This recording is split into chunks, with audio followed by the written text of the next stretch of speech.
Урматтуу бүгүнкү жыйындын катышуучулары, урматтуу президиум. Мен атайын бүгүн Көлдөн келдим, өзүмдүн колдоомду билдирейин деп. Сиздерге чоң рахмат. Кыргыздын келечегине күйүп, убактыңарды бөлүп атайын жыйын өткөрүп атасыздар. Ушул жыйыныңар жакшы өтүп атат. Мен ушул улуу мундун өкүлү катары өзүмдүн замандаштарыма кайрылайын деп гана сөз сурап атам. Менден мурда сүйлөгөн ораторлорго терең ыраазычылык, баарыңарды колдойм, анткени баарыңар тең өзүңөрдүн көйгөйүңөрдү ортого салып жатасыздар. Мен айтайын дегеним, бүгүнкү күнү Кыргыз мамлекети туңгуюнка кабылып калды. Аны баарыбыз көрүп атабыз. Анын переводундагы айтып идиңер. Чындыгында бүгүнкү жол биздин конституцияны реформалап, биздин келечегибизди аныктап алып туруп, анан кийин шайлоого барышыбыз керек. Антпесек бизде башка жол жок.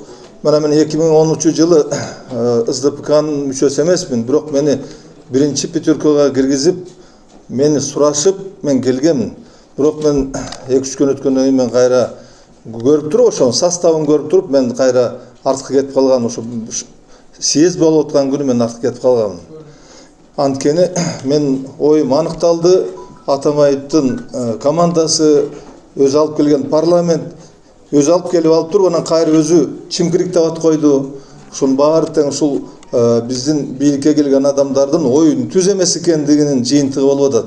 Өзүнүн корыстный жеке кызыкчылыгы үчүн келип алып, кызыкчылык ишке ашпагандан кийин аны кайра өзүнө өзү каршы чыгып, өзүнүн балдарын, өзүнүн койгон кишилердин баарын чимкирик тигиндей пындай деп ат коюп атат.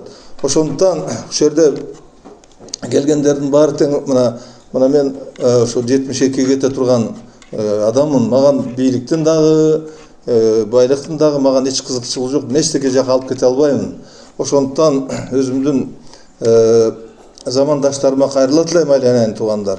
Кыргыздын келечеги үчүн күйөлү биздин улуу инсандар, аксакалдар эмес, 38-40 жашында мына Жусуп Абдрахманов баштаган канча деген адамдар, кыргыздын элитасы өзүнүн жанын ошол эл үчүн деп берип камалып ошол бойдон жоголгон.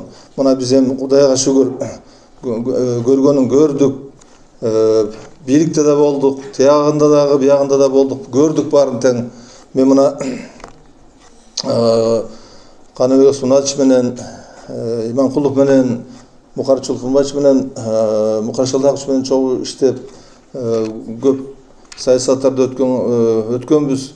Бийлик куугунтуктап камалганбыз. Жана түпкө бара турган, түпкө барып тиги Доорунбек Садырбаевдардын жумуртка менен жеген ошонун баары тең ушул биздин балыкчыдан, менин ишканамдан барып ошол жерден. Ошол убакта мен бара албай калгам, анткени мен үстүмөн иш козгоп 4 жылга мени кескен болчу Бакиев. Ошондуктан мен бийликтин ким экенин, кандай адамдар экенин мен жакшы билем. Ошондуктан бир гана нерсени суранам, айланайын. Эл үчүн өзүбүздүн жаныбызды аябайлы, бийлик үчүн күрөшөлү, акыйкаттык, адилеттүүлүк үчүн кызмат кылалы. Элибиз үчүн иштейли, айланайын туугандарым. Рахмат сиздерге.